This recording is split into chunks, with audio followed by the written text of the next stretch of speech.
In 1812, Congress created the General Land Office. I always tell everyone we got our 4 cool vaults here that are unique. You won't find it anywhere else in the world.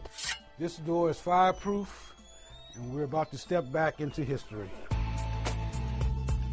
Today, the Bureau of Land Management Eastern States is the custodian of more than 9 million historic land title records dating back to 1787.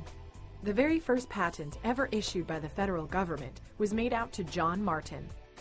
These documents record the transfer of land to the original buyer or land given to soldiers, such as this warrant made out to a young Abraham Lincoln, receiving 120 acres of land as compensation for military service. You have these one-of-a-kind land title records here.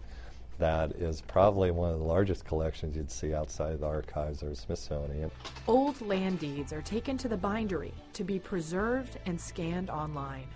Once the scanning process is complete, the documents are entered into the computer system. Then they are archived on site to continue the preservation of these important historical documents that are now available online. You can sit at home and do your title searches. You can research your family history on the website. You can look at survey plats. People visit the GLO for research or to settle questions of ownership. The GLO Records website is one of the Department of the Interior's most visited websites.